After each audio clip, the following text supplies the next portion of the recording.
Hi అండి, అందరికీ నమస్కారం. మొన్న అయోధ్య రామన్న ప్రతిష్టాపన రోజు గుడికి వెళ్ళాము. ఈ రంగోలీ డిజైన్స్ చూడండి, ఎక్సలెంట్గా వేశారు కదా. చాలా బాగున్నాయి. కళాత్మక హృదయం ఉన్న వాళ్ళు తప్పకుండా లైక్ చేస్తారు.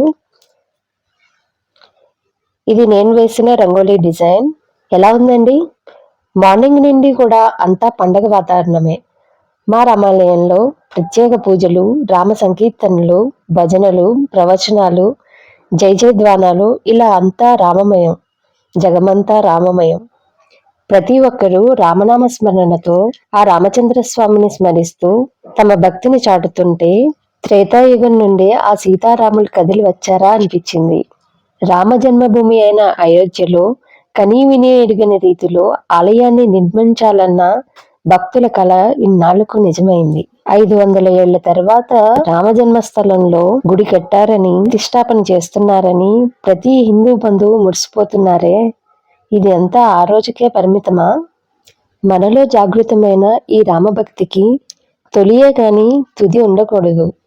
ఎక్కడో అయోధ్యలోనే కాదు, మీ హృదయంలో కూడా స్వామికి గుడి కట్టండి. నిరంతర రామనామ స్మరణలో తరించండి.